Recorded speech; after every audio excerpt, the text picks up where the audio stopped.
مجھے والد صاحب میرے والد صاحب مجھ پر بہت غصہ کرتے ہیں، چھوٹی چھوٹی باتوں پر مجھ سے ان کی بد اخلاقی ہو جاتی ہے، کوئی گناہ تو نہیں، اللہ سے معافی مانگنی پڑتی ہے۔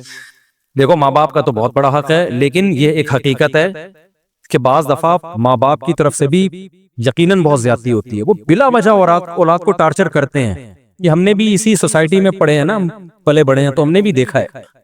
تو باپ کو چاہیے کہ اگر بچہ آپ کا ہے تو کوئی اصلاح کرنے کا بھی ایک طریقہ ہوتا ہے، اس کو اتنا ٹارچر بات بات پہ کبھی، یعنی بعض گھروں میں دیکھیں، زیادہ تر تو ایسا نہیں ہوتا، تو ایسی صورت میں جو ابا کی غلطی ہوتی ہے وہ ٹھیک ہی نہیں ہو رہے ہوتے۔ اب مثال کے طور پر ایک بچے نے غلطی کی ہے، پہلی بات تو آپ دنیا کو نہ بتائیں، آپ اپنے بچے کو لوگوں کے سامنے رسوا نہ کریں، بچوں پہ بہت بڑی قیامت گزرتی ہے اس سے، کیونکہ باپ کی بات کو لوگ بڑی ویلیو دیتے ہیں۔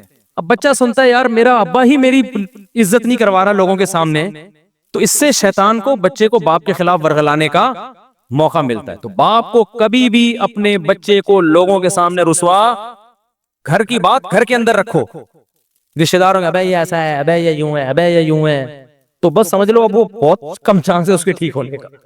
اس کی گھر میں اس کو عزت دو، گھر میں آپ ٹھیک ہے اس کو سمجھاؤ ڈانٹو، بعض دفعہ تانے بھی دینے پڑتے ہیں، لان تان بھی کرنی پڑتی ہے، ایسے ایسے مارکیٹ میں اولاد بھی تو عجیب عجیب ٹائپ کی آ رہی ہے۔ دوسری بات یہ کہ باپ کو بھی چاہیے اصلاح کے جذبے سے کوئی بات بتائے نا، اصلاح کے جذبے سے۔ میں آپ کو اپنا بتاؤں، میرے ماشاءاللہ ابھی ایک تو یاد نہیں رہتا، 16 17 جو بھی ہے حساب کتاب، سوتےلے وتیلے ملا کے تھوڑا سا کنفیوژن ہو جاتی ہے کہ ٹوٹل کتنے بن رہے ہیں، خیر تو ان میں بہت سے بڑے بھی ہو گئے ہیں۔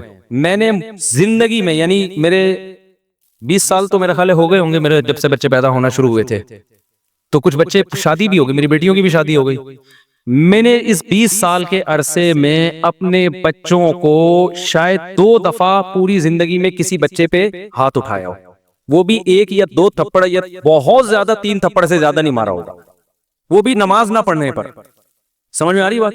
اور ایک بچے کے میں نے 2 3 تھپڑ مارے تھے، وہ بالکل بھی اسکول نہیں جا رہا تھا، جب اسکول کا موقع آتا نا وہ ایسے بن جاتا ہے جیسے اس پہ پتہ نہیں کوئی دجال نکل آیا ہے، دجال کہیں سے دریافت ہو گیا اور یہ اس کی ٹینشن میں، نہ ٹیوشن پڑھ کے دے رہا، نہ یہ ان کا استاذ بھی یہیں بیٹھے ہوئے۔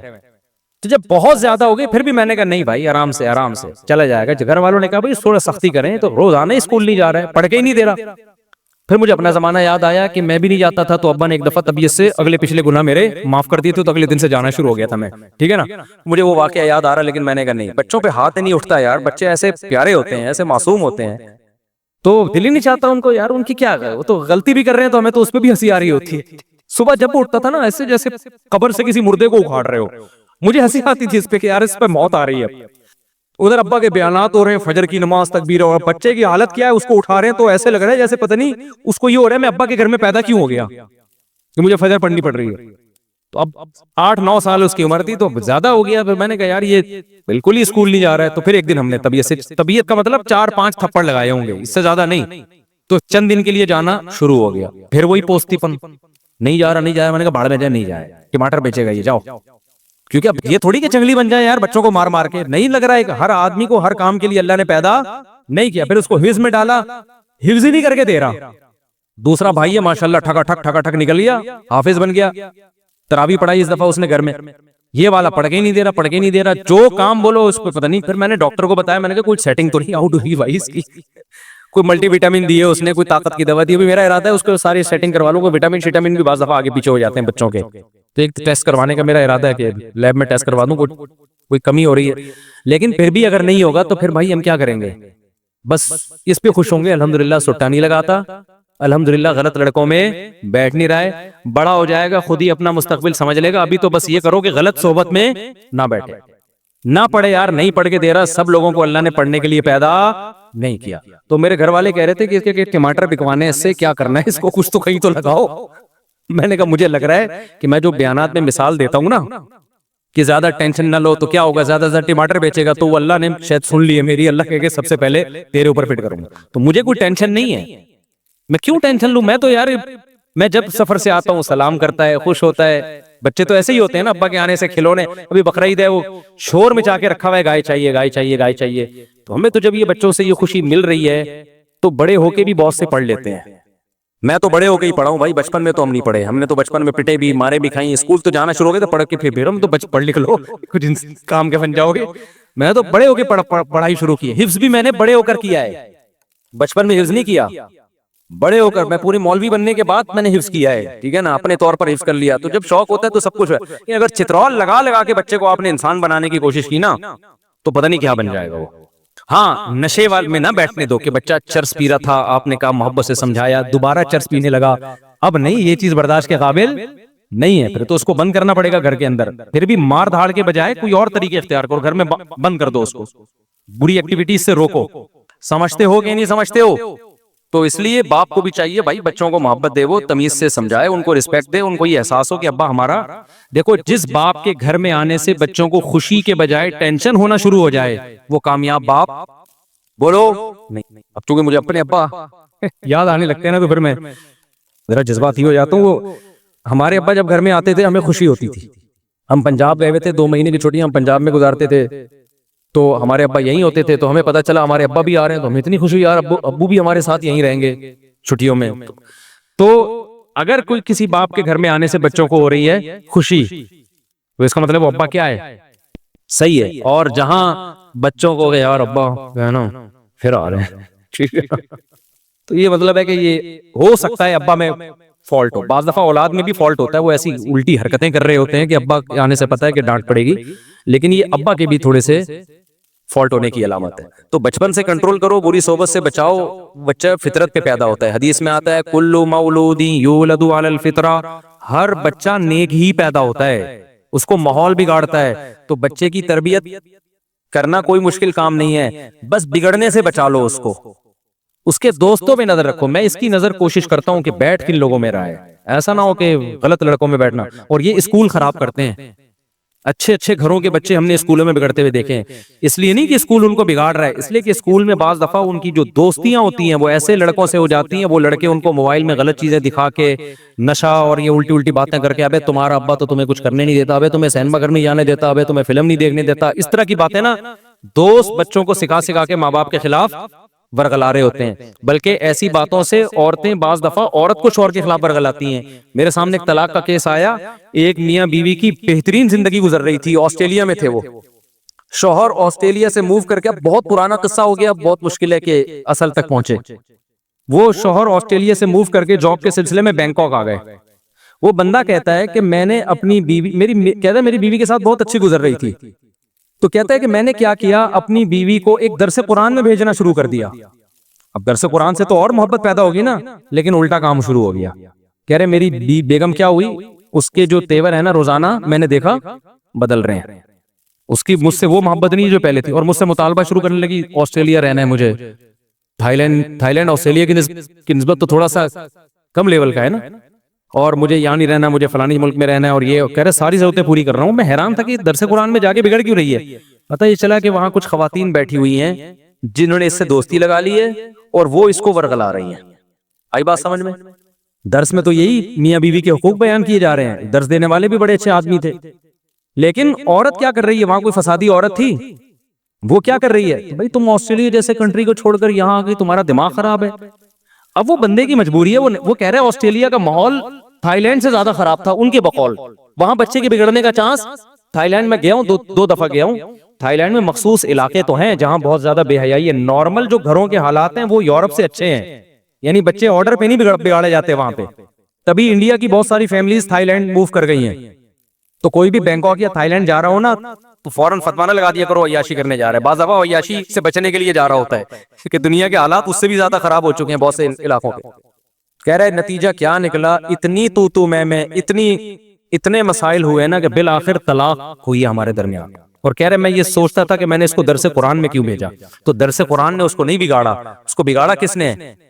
اور پھر وہ خاتون کورٹ سے بچے بھی لے کے غائب، بیٹیاں لے کے غائب. اور وہ بیچارہ میرے پاس آ کے رو رہا تھا، کہہ رہا میرا دل چاہتا ہے میں خودکشی کر لوں، کیونکہ بیوی تو گئی، بیٹیاں بھی کس کو دی ہیں کورٹ نے. پاکستانی عدالت میں کیس چلا تھا، نیشنل یہیں کے تھے، وہ پاکستان آ گئی تھی، پھر پاکستان سے بچوں کو لے کے آسٹریلیا چلی گئی. اور پھر پتہ نہیں آسٹریلیا کے کورٹ سے کیا یا پاکستان سے کیا، مجھے پورا واقعہ یاد نہیں. کہہ رہے بچوں سے بھی گیا میں، اور بیٹیاں یاد کر کے نا ڈپریشن میں. کہہ رہا میں تھائی لینڈ چھوڑ نہیں سکتا، میری جاب اس ٹائپ کی ہے کہ میں چھوڑوں گا تو میں مسائل ہو جائیں گے. تو بعض دفعہ اچھا اسکول ہے لیکن آپ کے کلاس فیلو آپ کے بچے کو کیا کر رہے ہوتے ہیں؟ بچوں کی کلاس فیلو بگاڑ رہے ہوتے ہیں. ابے تو اپنے ابا کی کیوں مانتا ہے؟ ابے تیرے ابا نے کیا دیا؟ خواتین بگڑ رہی ہوتی ہیں.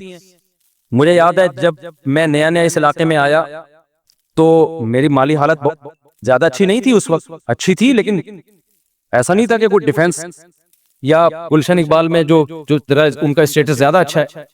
تو میرے گھر میں ایک سیکنڈ ہینڈ فریج لے کے رکھا ہوا تھا میں نے. ایک خاتون آئی، آپ کی وائف سے ملنا ہے، آپ کی وائف سے ملنا ہے، وائف سے ملنا ہے، آئیں اور چلی گئی اور لڑوا دیا ہم دونوں کو. میں حیران ہوں یار ان کو ہو کیا گیا. وہ خاتون نے کیا ہے، میاں آپ کے ممبر پہ باتیں تو بڑی بڑی بیویوں کی حقوق کے کرتے ہیں، یہ فریج لے کے دیا بھائی آپ.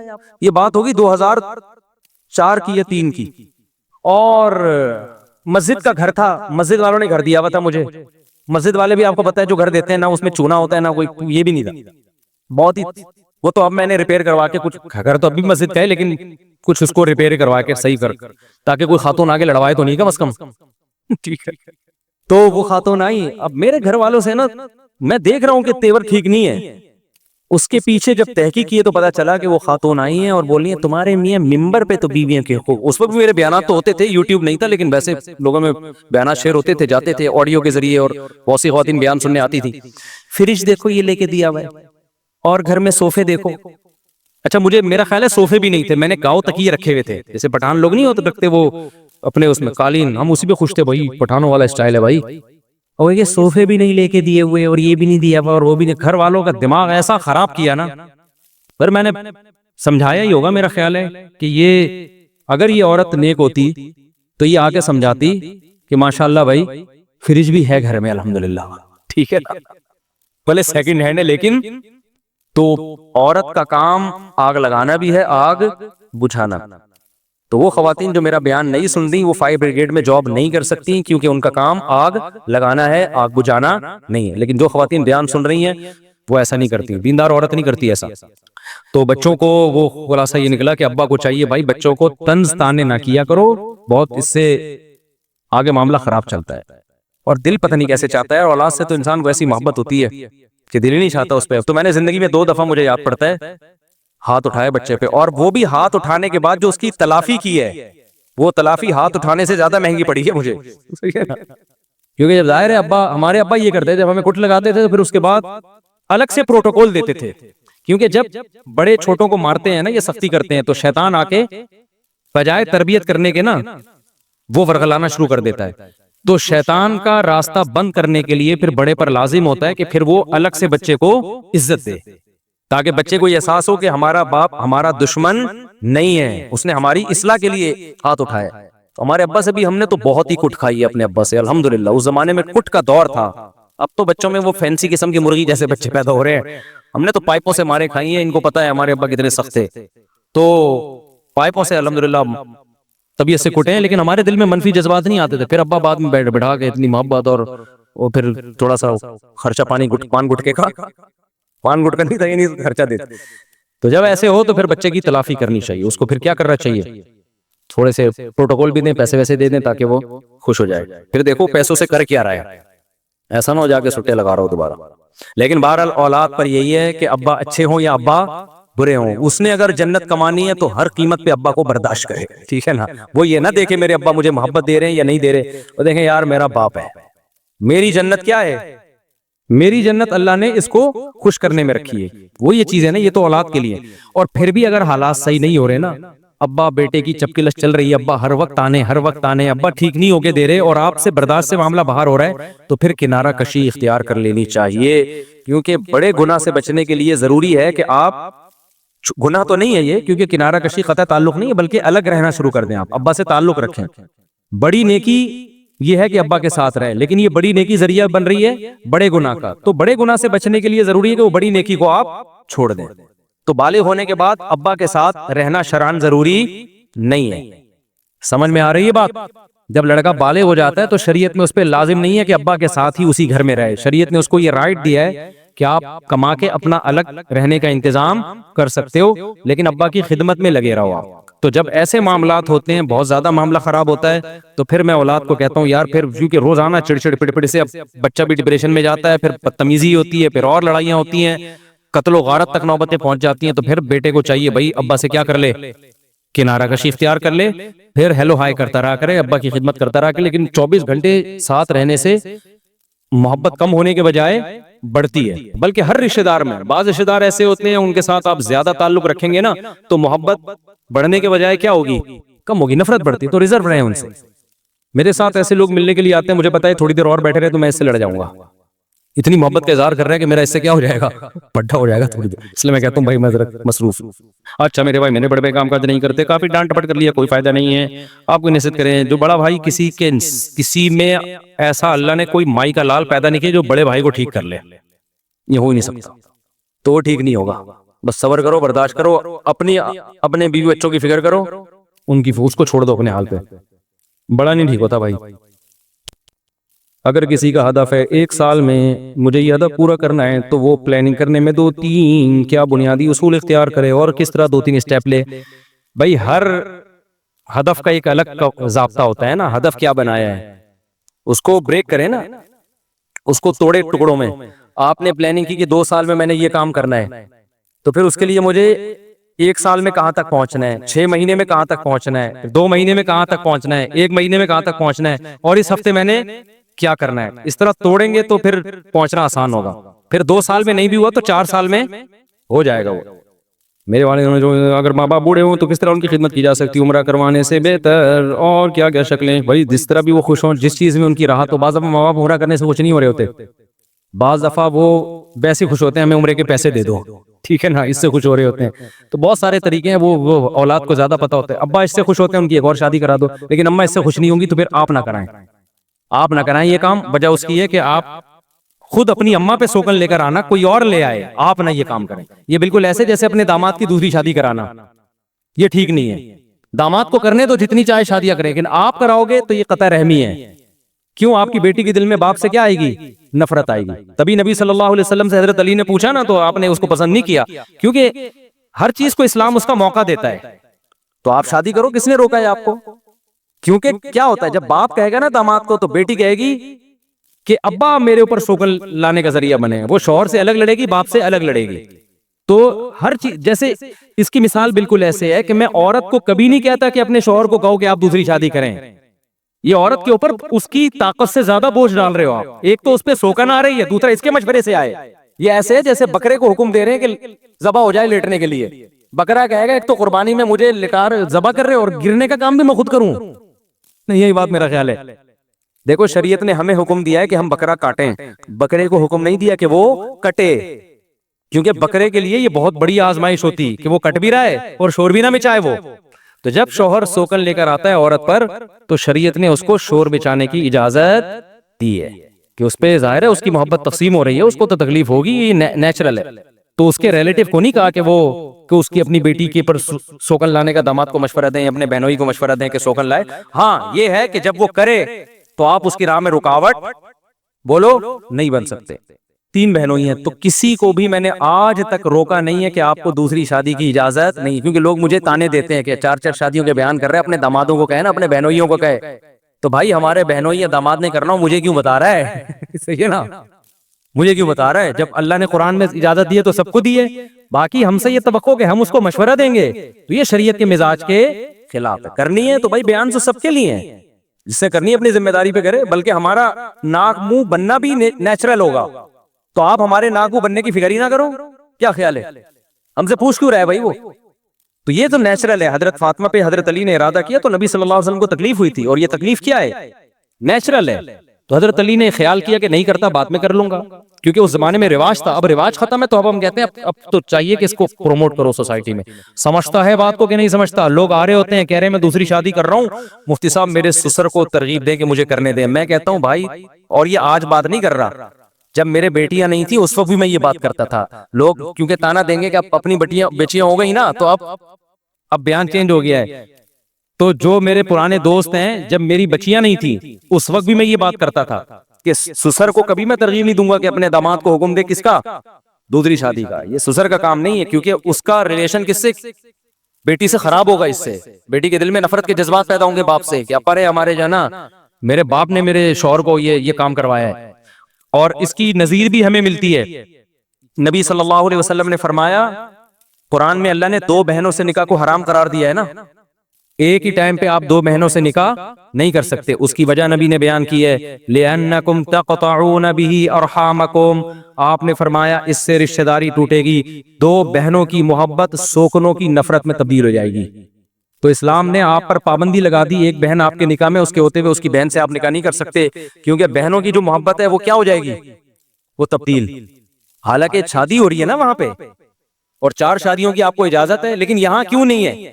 اس لیے کہ اس سے جو خونی رشتہ ہے اسلام اس کو پہلے بچانے کی فکر کر رہا ہے, سمجھتے ہو؟ تو اگر کوئی شخص اپنی بہنوئی کو خود کہے کہ تو دوسری شادی کر, اس سے بھائی اور بہن کا جو خونی رشتہ ہے اس میں درار پڑنے کا خطرہ ہے. تو پابندی تو اسلام نہیں لگا رہا, نہ سسر لگا سکتا ہے, لیکن خود وہ سسر دامادوں کو ترغیب دے یا بہنوئیوں کو ترغیب دے, اس سے جو ان کے آپس کے اولاد کے ریلیشن ہے ان میں کیا ہوگی, درار پڑے گی. تو اسلام نے کبھی نہیں کہا کہ سسر ترغیب دے یا مرد بہنوئی کو. ہاں وہ کر رہا ہو تو آپ روک نہیں سکتے بھائی, سمجھ رہے ہو نا, آپ روک نہیں سکتے. وہ تو کوئی بھی کرے تو کوئی بھی پابندی نہیں لگا سکتا, گورنمنٹ نہیں لگا سکتی, تو سسر کہاں سے پابندی لگائے گا؟ اچھا میرے بھائی, اگر کسی نے اپنے ماں باپ یہ کیا لکھا ہوا ہے یار, اپنے ماں باپ کی انگلی سے نام کراؤں گا, تو ایسے آدمی کو شروع سے کیا منصوبہ کرنا چاہیے؟ ابے حج کرانے کا ارادہ کیا ہے تو شروع سے پیسے جمع کرنے چاہیے. حج میں سب سے پہلے کیا چاہیے؟ روکڑا چاہیے. کیا مولانا یہ فرقوں کے نام لے کے نہ پوچھا کرو. دیکھو فرقوں کا نام لے کے رد کرنے سے لیبل یہ لگتا ہے کہ فرقہ واریت ختم ہو رہی ہے, حقیقت میں اس عمل سے فرقہ واریت بڑھتی ہے. جب آپ کہتے ہیں نا بریلوی ایسے, اہل حدیث ایسے, دیوبندی ایسے, شیعہ ایسے, فلانے ایسے, اور میں حق بیان کر رہا ہوں اور میں فرقوں ختم کر رہا ہوں, ختم نہیں ہو رہے ہوتے ہیں. اس سے کیا ہو رہے ہوتے ہیں؟ جب ممبروں پہ فرقوں کا نام لینا ختم کر دو گے تو وہ آہستہ آہستہ خود ہی کیا ہو جائیں گے, خود ہی ختم ہو جاتے ہیں. ان کا رہتے ہیں لیکن ان میں وہ تیزی نہیں رہتی, لوگوں میں خود بخود محبتیں ہونا شروع ہو جاتی ہیں. دنیا کمانے کے بارے میں اسلام کیا کہتا ہے؟ اسلام کیا منع کرتا ہے دولت کمانے سے؟ نہیں منع کرتا, اس پر تو پیسیوں میرے بیانات ہیں. اسلام اس غربت کو ناپسند کرتا ہے جو آپ کے پوستی پنے کی وجہ سے ہو, سست ہونے کی وجہ سے. ایک غربت وہ ہے جو اللہ کی طرف سے ہوتی ہے, آپ محنت کر رہے ہو پھر بھی پیسہ نہیں آیا, اس غربت کی فضیلت ہے, اس میں صبر پہ ثواب ملے گا. آپ جنت میں پہلے داخل ہوں گے, حساب و کتاب آپ کا بہت تھوڑا ہوگا, آپ 24 گھنٹے میں 1 آدھ پراٹھے کا حساب لیا جائے گا بس آپ سے, ٹھیک ہے. مالداروں کا حساب بہت لمبا چوڑا ہوگا, کہاں سے آیا پیسہ پہلے تو یہ پتا, اتنا آ کیسے گیا, پھر کہاں خرچ کیا.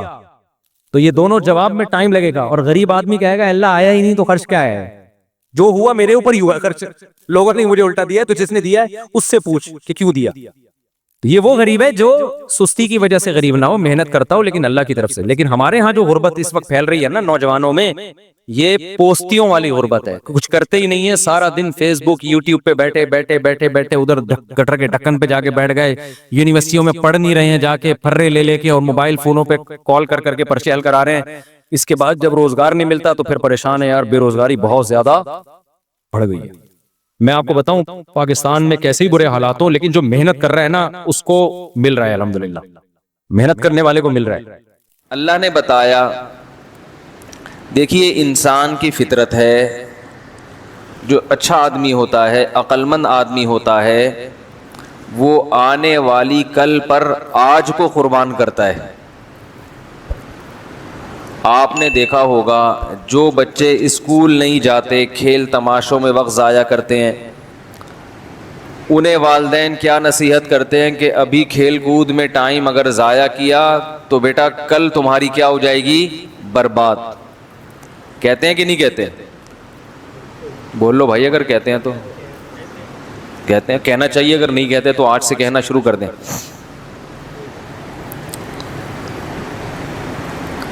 جو سارے پیسے خرچ کر رہا ہو, جتنی ارننگ ہے اڑا دیتا ہو, تو لوگ اسے کہتے ہیں بھائی کل کے لیے کچھ بچا کے بھی رکھو, کل اگر جاب لیس ہو گئے, کل اگر کوئی بڑا خرچہ آ گیا, کوئی بیماری آ گئی, کوئی مصیبت آ گئی, تو تمہارے پاس تو کچھ ہے نہیں, کیا بھیک مانگو گے لوگوں سے؟ تو ٹھیک ہے, اچھا کھاؤ, اچھا پہنو, لیکن تھوڑا سا کچھ کل کے لیے بول لینا بھائی, بچا کے رکھو. مجھے پتا ہے جون کا مہینہ ہے 2019, گرمی بہت شدید پڑ رہی ہے کراچی میں, گرمی پنجاب میں بھی پڑتی ہے, لیکن یہ کوف نہیں ہوتی جیسے یہاں کی گرمی میں, عجیب سا حساب کتاب ہے. دو چار حضرات نے اے سی کے لارے رپے دیے تھے, اس کے بعد مارکیٹ سے شارٹ ہو گئے وہ لوگ. دو چار حضرات تھے جنہوں نے کہا تھا ہم آپ مسجد میں اے سی لگوا رہے ہیں, اس کے بعد سے وہ مارکیٹ میں شارٹ. دعا کریں اللہ ان کو مارکیٹ میں دوبارہ آنے کی توفیق عطا فرمائے. ٹھیک ہے, یہ چندے کا جدید اسٹائل ہے. ورنہ مولوی لوگ چندہ مانگتے ہیں تو لوگ بولتے ہیں یار یہ ہر وقت چندے مانگتے رہتے ہیں. تو اب مانگنا تو ضرورت ہے نا چندہ. مساجد کے جو مصارف ہیں وہ تو چندے سے ہی پورے ہوتے ہیں, گورنمنٹ تھوڑی پیسے دیتی ہے. تو ہم نے اس اسٹائل میں چندہ مانگا ہے کہ چندہ بھی مانگ لیا اور آپ کو پتہ بھی نہیں چلا, کیونکہ وہ پرانے والے مارکیٹ میں نہیں آئے تو بہت سے نئے لوگ آ جائیں گے جن کو اندازہ ہوگا اچھا مسجد میں اے سی کی ضرورت ہے ماشاءاللہ. تو یہ ایک اسٹائل ہوتا ہے. تو خیر میں یہ عرض کر رہا تھا کہ اگر کوئی شخص سارے پیسے اڑا دیتا ہو تو لوگ اسے کہتے ہیں کہ بھائی کل کے لیے کچھ بچا کے رکھو. آپ نے دیکھا ہوگا سائن بورڈ پہ اشتہار ہوتا ہے بینکوں کی طرف سے, روپیہ بچائیے کل کام آئے گا, لکھا ہوتا ہے نا, روپیہ بچائیے کل کام آئے گا. تو کل کی فکر کرنا یہ عقل مند لوگوں کا کام ہے. کتنی فکر یہ بھی میں بتاتا ہوں, اس میں غلو جائز نہیں ہے. صحت کے حوالے سے بھی لوگ بات کرتے ہیں کہ بھائی ابھی تو کھا رہے ہو, برگر بھی کھا رہے ہو, پیپسی بھی پی رہے ہو, کوفتے بھی کھا رہے ہو, سب کچھ کھا رہے ہو, لیکن بیٹا کل یہ نکلے گا سارا, ابھی سے احتیاط کرو. کہتے ہیں نا بچوں کو کہا جاتا ہے دیسی گھی کھایا کرو, اس لیے کہ آج اگر گھی کھا کے جوان ہوئے تو کل بڑھاپے میں یہ گھی کیا ہوگا, کام آئے گا. ابھی اسے ڈالڈے پہ پلے تو بڑھاپا کیسے گزرے گا. کیا خیال ہے بھائی. ہمارے ایک دوست تھے قبلہ حکیم, اللہ تعالیٰ ان کی مغفرت فرمائے, اگر انتقال ہو گیا. دوست تو نہیں, عمر میں زیادہ تھے لیکن محلے میں رہتے تھے, حکیم تھے, بڑی باتیں کرتے تھے وہ. تو ایک نوجوان ان کے پاس آیا, بہت ہی باریک سا, 15-16 سال اس کی عمر تھی, بالکل ایسے, بلکہ 18 سال عمر تھی, ایسے باریک. ایک تو ہوتا ہے دبلا اور ایک ہوتا ہے باریک. وہ کچھ اللہ معاف فرمائے غلط کاریوں میں لگا ہوا تھا, ناجائز چیزوں میں, جس کی وجہ سے اپنی صحت کافی خراب کر لی تھی اس نے. تو وہ حکیم صاحب اس کو سمجھا رہے تھے کہ بیٹا جب جسم میں قوت ہونی چاہیے, طاقت ہونی چاہیے, اس وقت یہ حال ہے, تو جب بڑھاپا ہوگا, جب طاقت ویسے ہی جسم میں نہیں رہتی, اس وقت کیا ہوگا تمہارا ہے. بھائی جوانی کے بعد کمزوری ہے نا, تو جب جوانی میں ہی کمزور ہو تو کمزوری میں کیا حال ہوگا. تو مجھے اس بات پر نا ایک قصہ یاد آیا کہ ایک صاحب نے ایک دوا ایجاد کی اور اشتہار کے لیے نا, مشہور کرنے کے لیے یہ میسج چلایا کہ ایسی دوا ہے کہ بڑھاپا کبھی نہیں آئے گا. دیکھیں اپنی چیز کو ایڈورٹائز کرنے کے لیے ایک اصول یہ ہے کہ آپ کوئی ایسا کام کریں جو دوسرا نہیں کر رہا, تو آپ کی بات مارکیٹ میں پھیل جائے گی. سب ایک طرف جا رہے ہیں تو آپ کوئی نیا فرقہ لانچ کریں, نئی نئی باتیں مارکیٹ میں لا کے پھینکتے رہیں آپ, تو آپ بہت جلدی مشہور ہو جائیں گے اور چند لوگ بھی آپ کے پیچھے چل پڑیں گے. تو وہ اس نے دوا کہا کہ ایسی دوا ہے کہ میں قرآن پہ ہاتھ رکھ کے قسم اٹھا سکتا ہوں کہ بڑھاپا قریب نہیں آئے گا. اب دنیا میں کون ایسا ہے جس کو بڑھاپے سے محبت ہو, ہر آدمی چاہتا ہے ہمیشہ جوان رہو. وہ بھیڑ لگ گئی اور وہ دوائیں مناسب ریٹ پر بیچ رہے ہیں, لوگ لے لے کے جا رہے ہیں. اب جو کھا رہا ہے بیمار ہو رہا ہے, جو کھا رہا ہے بیمار ہو رہا ہے. خیر انہوں نے ٹھیک ٹھاک نوٹ چھاپ لیے اور وہاں سے پتلی گلی سے نکل لیے. بعد میں کسی نے ان کو پکڑا, بولا آپ نے یہ دعویٰ کیا تھا ایسی دوا ہے کہ بڑھاپا نہیں آئے گا, اور جو کھا رہا ہے وہ اس کی تو حالت خراب ہو رہی ہے. تو اس نے کہا بھائی جب جوانی میں ہی مر جائے گا تو بڑھاپا قریب, کیا خیال ہے بھائی. بھائی جب جوانی میں ہی مر جائے گا تو بڑھاپا قریب بھی نہیں آئے گا, جوانی میں مار دے گی یہ دوا اس کو. تو وہ حکیم صاحب اس نوجوان کو سمجھا رہے تھے کہ ابھی تمہارا یہ حال ہے. وہ بیچارے غلط کاریوں میں, ناجائز چیزوں میں لگ کے آج کل نوجوانوں نے صحتیں برباد کی ہوئی ہیں. تو وہ انہوں نے کہا کہ ابھی یہ حال ہے تو بیٹا بڑھاپے میں کیا ہوگا, یعنی ظاہر ہے بڑھاپا تو پھر آئے گا ہی نہیں. دیکھ لیں بیچاروں کی حالتیں کیا کیا چل رہی ہیں, صحتیں ہی ختم ہو گئی ہیں.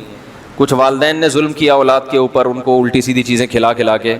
آج کے بچے دیسی گھی نہیں کھاتے, ان کو دیسی گھی سے بدبو آتی ہے, حالانکہ دیسی گھی میں اللہ نے خوشبو رکھی ہے, اس کی خوشبو پہ تو وہ بکتا ہے. بھینس کے دودھ میں, گائے کے دودھ میں اللہ نے خوشبو رکھی ہے, وہ خوشبو آج کل بچوں کو بدبو لگ رہی ہے, الٹے دماغ چل رہے ہیں. خیر, تو عقل مند وہ سمجھا جاتا ہے جو آج فکر کرے کل کی, ایسا ہی ہے نا. تو بچوں کو کہا جاتا ہے بیٹا آج کھاؤ, جو جوانی میں کھا لیا وہ کام کب آئے گا, کیونکہ بڑھاپے میں نہیں کھایا جائے گا پھر, اور زیادہ کھاؤ گے تو نقصان بھی ہوگا. آج کھا لیا تو کام کب آئے گا, کل آئے گا. تو اتنی بات تو پوری دنیا میں سب مانتے ہیں, اس پر ساری دنیا کے عقل مندوں کا اتفاق ہے کہ کل کی فکر کرنا عقل مند لوگوں کا کام ہے, اور بے وقوف آدمی آج ہی سب کچھ حاصل کر لیتا ہے, آئندہ آنے والے کل کی فکر نہیں کرتا. لوگ بیٹیوں کی شادیاں کیوں کرتے ہیں, ان کو پتا ہے بھائی ہم مر جائیں گے تو یہ اپنے گھر میں رہیں گی تو ان کا مستقبل محفوظ, ورنہ کسی باپ کا دل نہیں کرتا کہ بیٹی کو گھر سے بولو بھائی رخصت. بیٹوں کو نکالنے میں اتنا مسئلہ نہیں ہوتا, نکل یہاں سے, کان سے پکڑ کے نکال دو, تھوڑا سا ٹیڑھا میڑھا چلے نا, چماٹ مارو, نکل یہاں سے. بیٹی کو سے جو باپ کو محبت ہوتی ہے تو کوئی باپ کبھی نہیں چاہے گا میری بیٹی گھر سے رخصت ہو, لیکن یہ قربانی باپ دیتا ہے بچی کے مستقبل کے لیے, اس کے فیوچر کے لیے. تو دنیا میں ہر شخص, آپ کو اولاد چاہیے اپنے فیوچر کے لیے, ہمیشہ آپ کماتے نہیں رہیں گے, ہمیشہ آپ کے ہاتھوں میں طاقت نہیں رہے گی.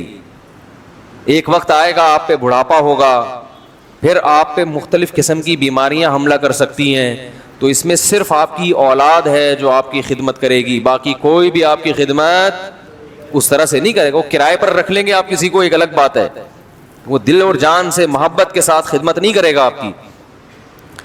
تو پلاننگ فیوچر کی, مستقبل کی پلاننگ یہ ہر آدمی کرتا ہے اور ہر شخص کو کرنا چاہیے. صحت کی پلاننگ بھی ہوتی ہے, معاشی لحاظ سے بھی آپ پلاننگ کرتے ہیں. لوگ انشورنس کیوں کرواتے ہیں کہ بھائی آج اگر کل ہم بیمار ہو گئے یا کل گاڑی میں حادثہ ہو گیا, مسئلہ نہ ہو جائے.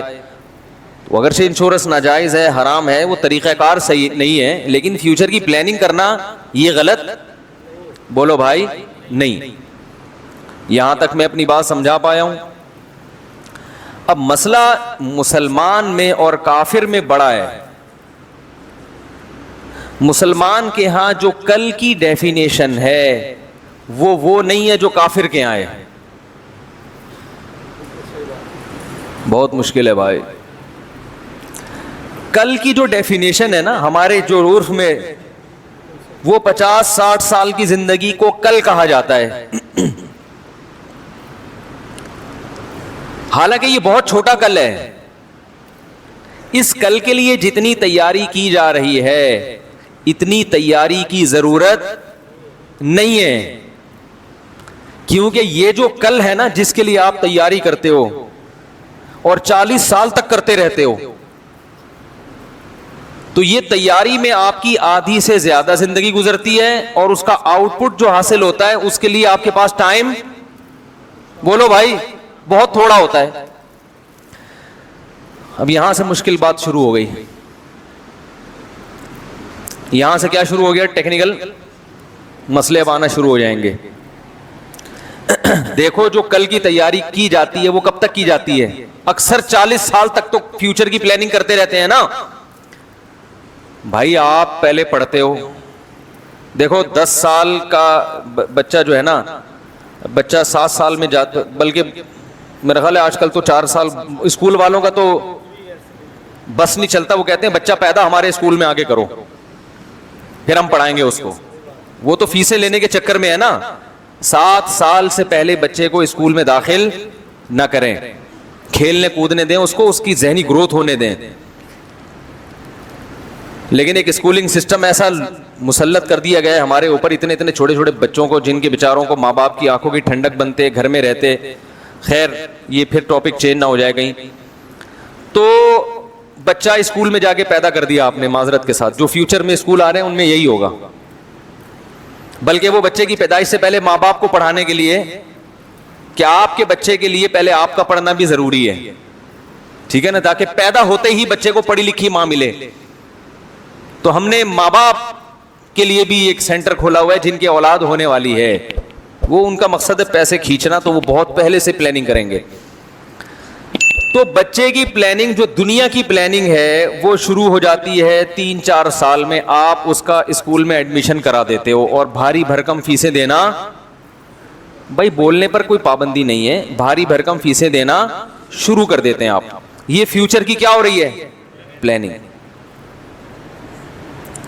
پھر بچہ جناب 15 سال میں میٹرک کرتا ہے, اگر وہ انسان کا بچہ ہوگا, تمیز سے چلتا رہا ہوگا, ورنہ 20 سال لگا دے گا کم بخت سے میٹرک. تو اگر وہ واقعی شرافت سے چلتا رہا تو انشاءاللہ 15 سال میں کیا کر لے گا, میٹرک کر کے نکل آئے گا وہ. لیکن ابھی آپ کی پلاننگ ختم, 15 سال اس نے فیوچر کے لیے, آنے والے کل کے لیے قربان کر دیے. 15 سال کے بعد پھر وہ 2 سال لگائے گا انٹر کرنے میں. یہ انٹر میں جو ٹائم لگا رہا ہے, صبح شام کتابیں پڑھ رہا ہے, کوچنگ سینٹر بھی جا رہا ہے, صبح کالج جا رہا ہے, یہ آج کے لیے کر رہا ہے یا کل کے لیے؟ بولو بھائی, کل کے لیے. یہ ساری قربانی, صبح صبح اٹھے گا, نماز کے لیے اٹھے نہ اٹھے, کالج کے لیے اٹھ جائے گا, پھر پڑھے گا, پھر امتحانوں میں 2 مہینے کی الگ ٹینشن. ہمیں یاد ہے امتحان کے دن کیسے ہوتے ہیں, ایک اچھی خاصی ٹینشن ہوتی ہے انسان کو. درمیان میں کچھ تفریح بھی کرے گا, سواد مردان چلا جائے گا 1-2 مہینے کے لیے, لیکن جو زیادہ تر ٹائم ہے اس کا وہ ٹینشن میں گزرے گا. ایک فکر کے رزلٹ نہیں آیا, پتہ نہیں نمبر کیسے آئے. انٹر کے بعد یعنی یہ کتنے ہو گئے, 12 سال ہو گئے, اور بچے کی عمر ہو گئی 17 سال. انسان کے بچے کی بات کر رہا ہوں, یہ پہلے بتا دوں. 17 سال میں وہ کیا کرتا ہے, انٹر کرے گا. ابھی فیوچر کی پلاننگ جاری ہے. پھر اس کے بعد وہ BCom کرے گا, یا BSc کرے گا, یا BA کرے گا, بیچلر بنے گا. پھر اس کے بعد 4 سال یونیورسٹی میں گزارے گا, یا کچھ بھی کرے گا. بہرحال 18-20 سال اس کے لگ گئے فیوچر کی پلاننگ. 20 سال کے بعد جا کے اس کو ایسی جاب ملتی ہے جو اچھی نہیں ہوتی, لیکن وہ اس لیے اس جاب کو قبول کرتا ہے کہ اس کے ذریعے مجھے اچھی جاب فیوچر میں, بولو بھائی, مل سکتی ہے. مجھے مستقبل میں, یہ میں قرآن و حدیثی پر بیان کر رہا ہوں. لوگ کہتے ہیں قرآن حدیث, وہ جو میں نے آیت پڑھی ہے نا, کل کی تیاری کرو, اس آیت کا مطلب آپ کو سمجھا رہا ہوں میں. ایک صاحب مجھے کہنے لگے آپ نے پورا بیان کیا, کوئی قرآن کی آیت کوئی حدیث. میں نے کہا پورے بیان میں کوئی ایک بات قرآن و سنت کے خلاف ملی ہے؟ ایک آیت ہو اس کی تشریح میں 1.5 گھنٹہ لگ جائے, یہ زیادہ بہتر ہے کہ درجنوں آیتیں ہوں اور سمجھ میں ایک بھی نہ آئے. تو تشریح تو انسان اپنے ہی انداز سے کرتا ہے نا, کیا خیال ہے بھائی؟ تو ہر زمانے کے لحاظ سے اس کی تشریح اسی زمانے کے حساب سے کی جائے گی جس زمانے میں آپ ہیں. تو میں یہ عرض کر رہا تھا کہ 18-20 سال کے بعد وہ جاب کے قابل ہوتا ہے, اور جاب میں وہ سستی جاب بھی برداشت کر لیتا ہے. مثال کے طور پر ایک شخص کمیشن آفیسر بھرتی ہوگی آرمی میں, تو شروع میں تھوڑی اس کے پھول لگ جائیں گے. 2 سال ٹریننگ میں اس کا اچھی طرح جوس نکالا جائے گا. وہ یہ سب برداشت کرے گا کس کے لیے؟ بولو بھائی, فیوچر کے لیے. ایک بات آپ کو درمیان میں جملہ معترضہ کے طور پہ کہہ رہا ہوں, اور یہ ایسی بات ہے جس پر مجھے بوٹ پالش کے تانے دیے جاتے ہیں. یہ جو ہمارے ہاں کہا جاتا ہے نا فوج سب سے زیادہ عیاش ہے, یہ بالکل غلط ہے. عیاشی کا ریشو فوج میں سب سے, بولو بھائی, کم ہے. یقین نہ آئے تو فوج میں بھرتی ہو کے دیکھ لیں, سمجھ رہے ہیں؟ میں نے ٹریننگ کے دوران بہت سے فوجیوں کو بھاگتے ہوئے دیکھا ہے. بھاگتے سے مراد ٹریننگ سے بھاگتے ہوئے کہ ہم یہ جاب نہیں کر سکتے. ہمارے اپنے رشتہ دار ہیں, بعض رشتہ دار جو فوج میں گئے اور موٹے موٹے آنسو سے روتے تھے وہ, اور ایک تھے جن کا سلیکشن نہیں ہوا, اس وقت تو روئے, بعد میں انہوں نے کہا اچھا ہوا نہیں ہوا, کیونکہ پھر جو انہوں نے روٹین دیکھی. تو یہ جو بیٹھ کے تبصرے کرنا ہے نا, یہ بہت آسان ہے کسی بھی شعبے. میں نہیں کہہ رہا کہ فوج دودھ سے دھلی ہوئی ہے, درجنوں خامیاں ہوں گی فوج میں, لیکن یہ جو ہمارے ذہن بنایا گیا ہے کہ فوج میں عیاشی ہے, عیاشی ہے, ہوگی عیاشی, لیکن باقی تمام شعبوں میں سب سے کم ہے.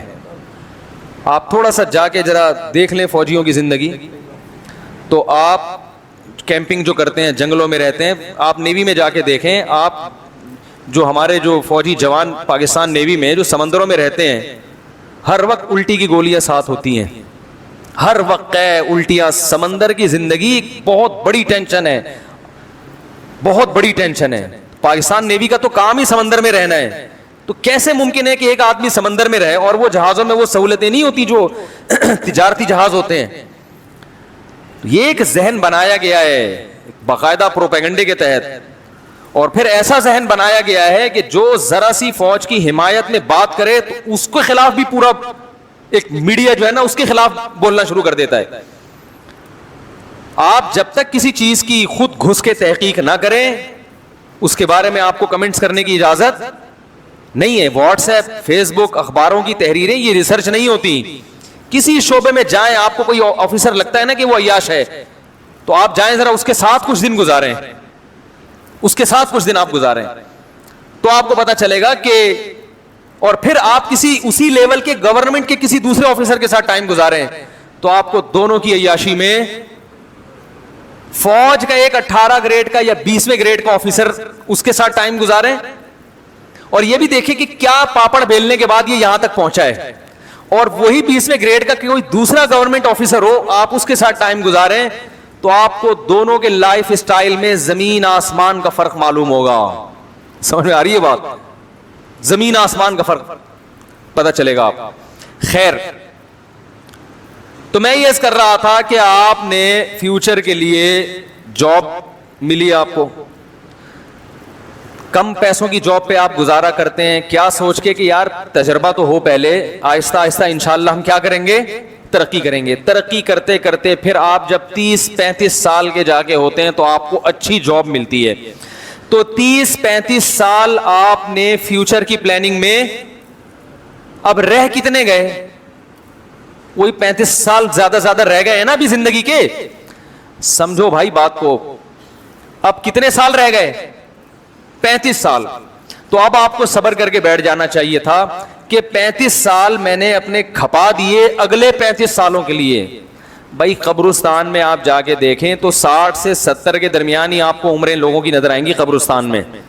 تو اس کا مطلب ہے آپ یہ فرض کر لیں کہ 70 میں دنیا سے بولو نا بھائی چلا جاؤں گا, یہ تسلی کر کے بیٹھ جائیں, اس سے زیادہ فری ہونے کی ضرورت نہیں ہے.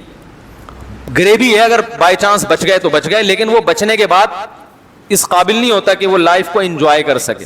70 سال کے بعد تو کوئی بہت ہی کوئی قبلہ حکیم صاحبوں کو کشتے مشتے کھائے ہوئے ہوں تو وہ ایک الگ بات ہے, لیکن ڈاکٹر نہیں بچتے 70 کے بعد, تو عام آدمی کہاں سے بچے گا؟ بچ جائے تو پھر وہ بیچارہ اس قابل نہیں ہوتا کہ وہ جو اس نے ماضی میں فیوچر کی پلاننگ کی اس پلاننگ سے فائدہ اٹھا سکے.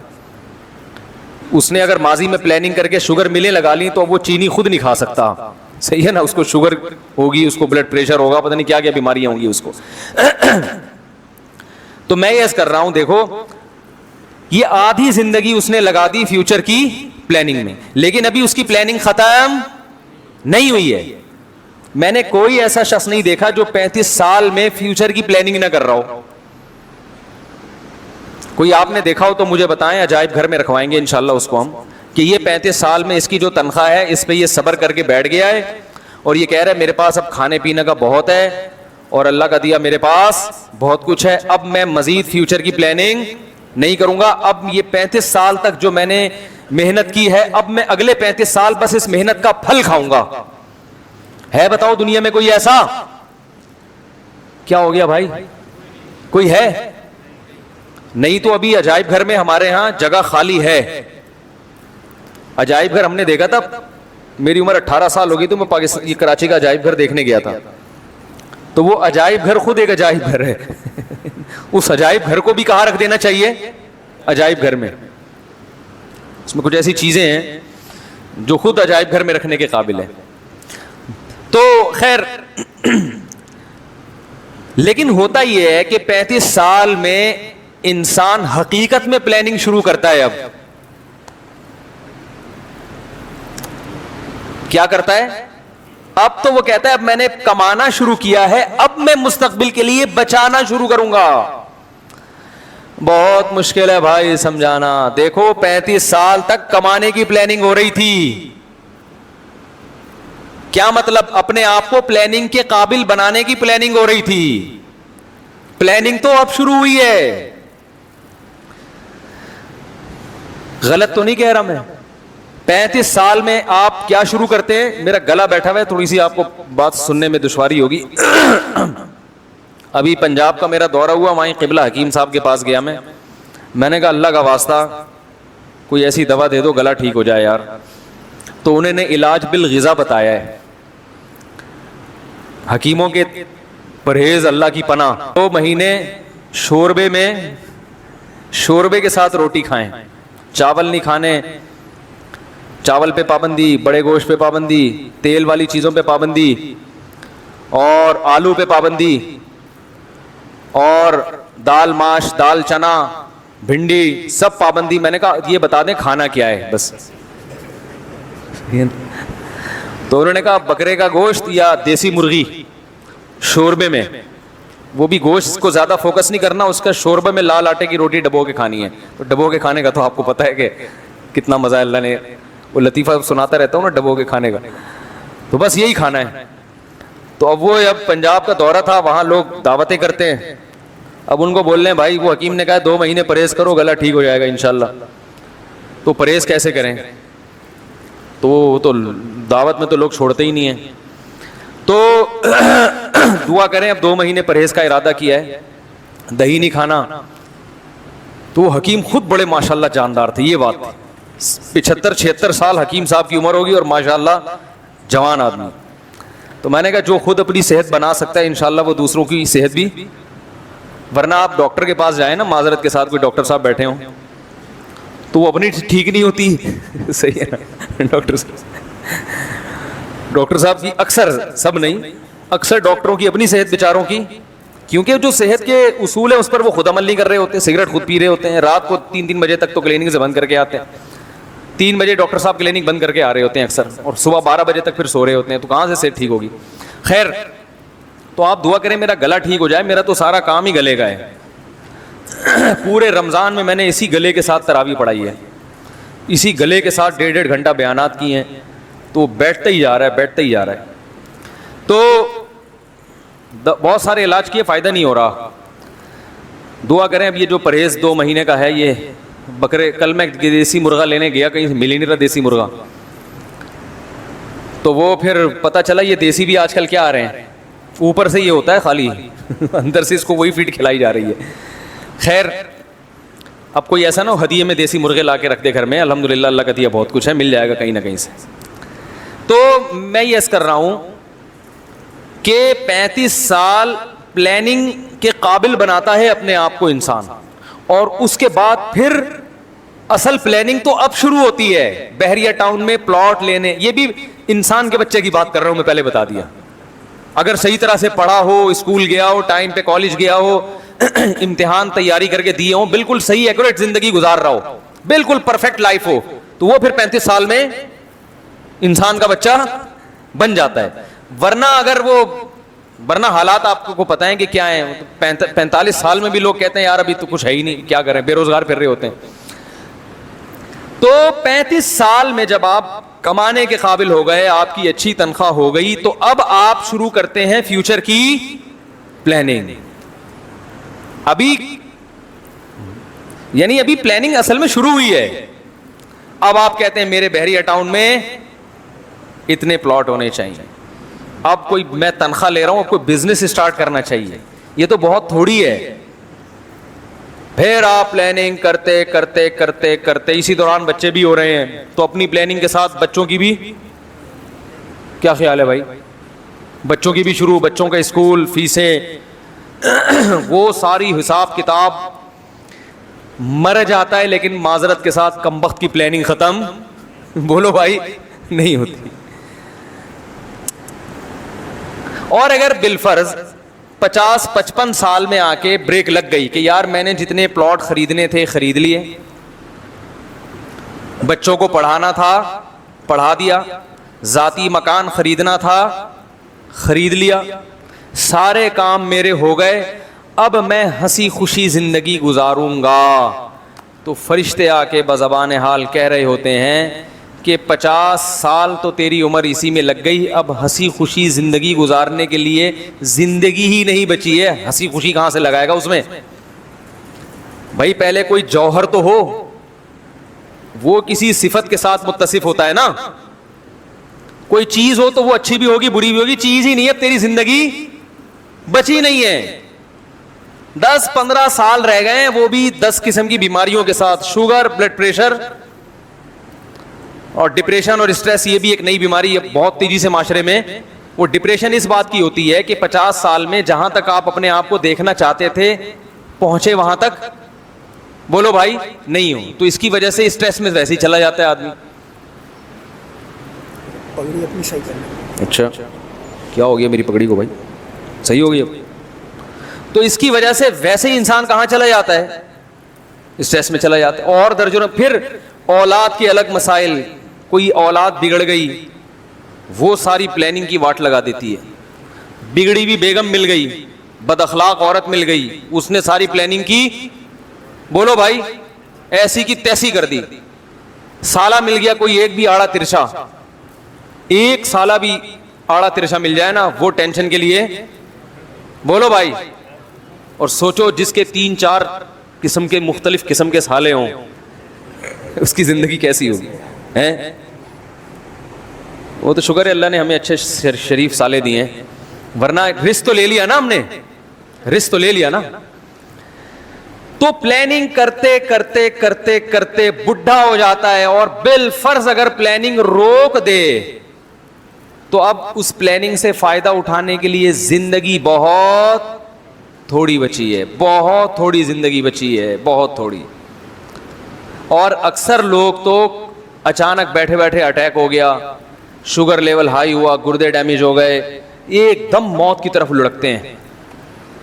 تو میرے بھائی قرآن مجید جو بار بار کہہ رہا ہے کہ یہ دھوکے کا گھر ہے, دھوکے کا گھر ہے, اعلموا یقین کر لو, جان لو, انما الحیات الدنیا لعب ولہو, کہ دنیا کی زندگی کھیل ہے, تماشا ہے, اور کیا ہے, متاع الغرور, دھوکے کا گھر ہے. بار بار جو قرآن کہہ رہا ہے یہ اس لیے کہہ رہا ہے کہ یہ واقعی دھوکہ دیتی ہے انسان کو.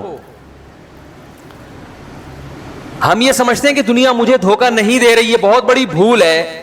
دیکھو ایک شخص ہے جس کے بارے میں محلے والے یہ بتائیں کہ یہ دھوکے باز ہے, تو عین ممکن ہے آپ بولو بھائی کہ محلے والوں کو اس سے کوئی چڑ ہوگی, ہو سکتا ہے یہ دھوکے باز نہ ہو, لوگوں کو اس سے کیا ہو, چھیڑو. کوئی دوسرا شخص آ کے کہتا ہے یہ دھوکے باز ہے, آپ کیسے ہو سکتا ہے بھائی ان کے آپس میں کوئی ذاتی بغض ہو, اس وجہ سے یہ اس کو کیا کہہ رہے ہیں, دھوکے باز. لیکن جب ساری دنیا کہہ رہی ہوگی دھوکے باز ہے تو آپ کو اس سے معاملات کرنے میں احتیاط کرو گے کہ نہیں کرو گے؟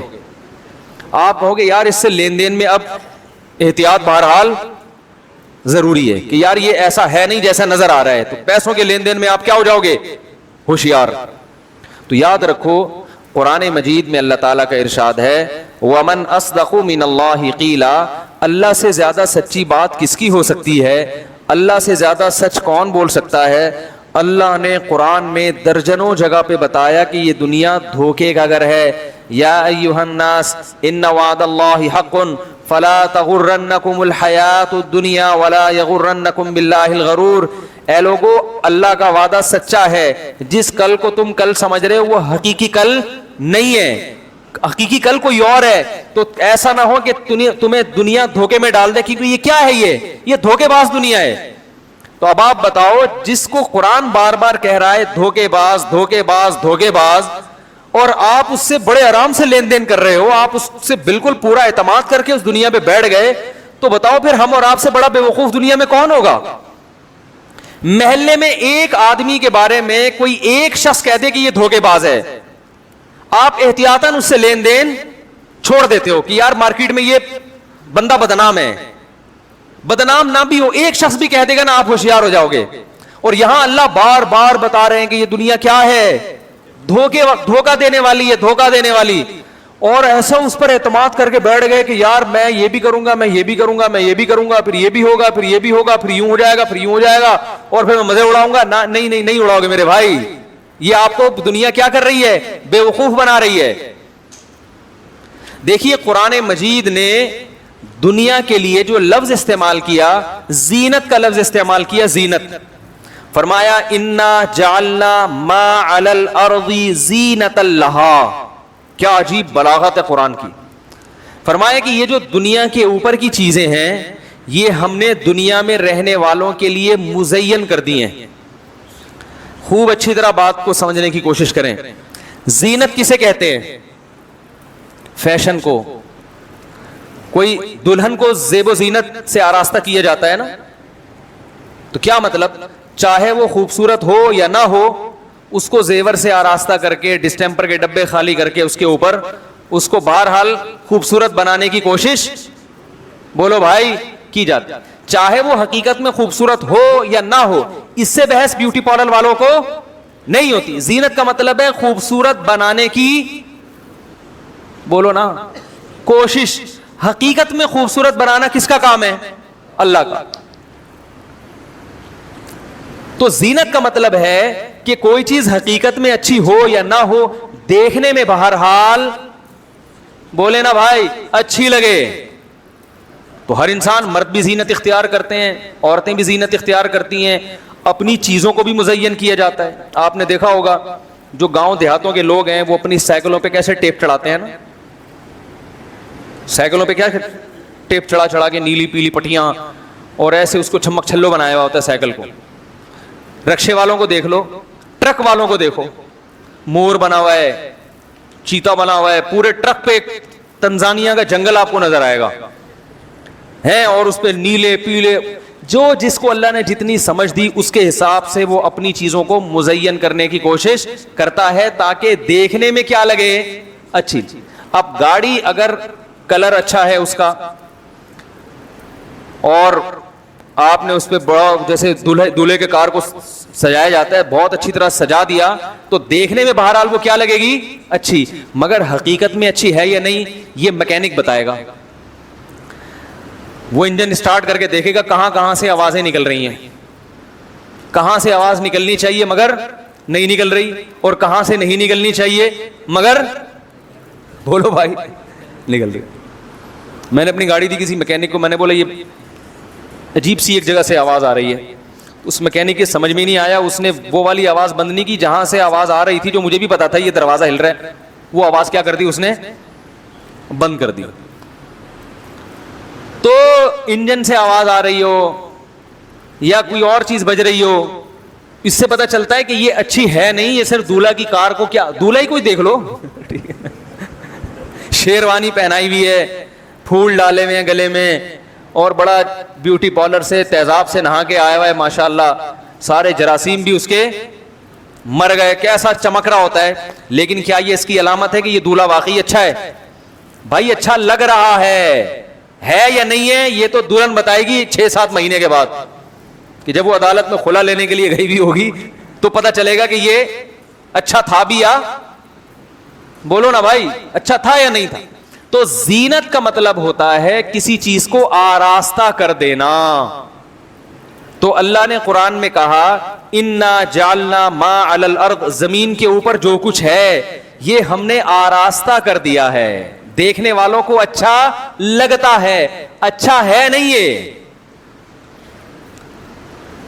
لگے گا بہت اچھا, لیکن اتنا اچھا ہے نہیں جتنا اچھا لگ رہا ہے تمہیں. کتنی بڑی حقیقت اللہ نے بیان کر دی.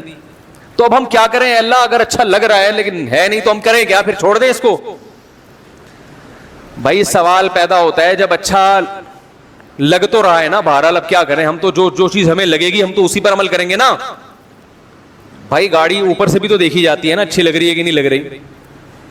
تو یا اللہ ہم کیا کریں, چھوڑ دیں اس دنیا کو؟ اللہ نے فرمایا نہ چھوڑو نہیں, میں نے اچھا لگایا اس لیے ہے کہ تاکہ تم اس کو حاصل کرو، لیکن بتا دیا کہ یہ اچھی ہے نہیں اتنی، لہذا اس کو دل دینے کی کوشش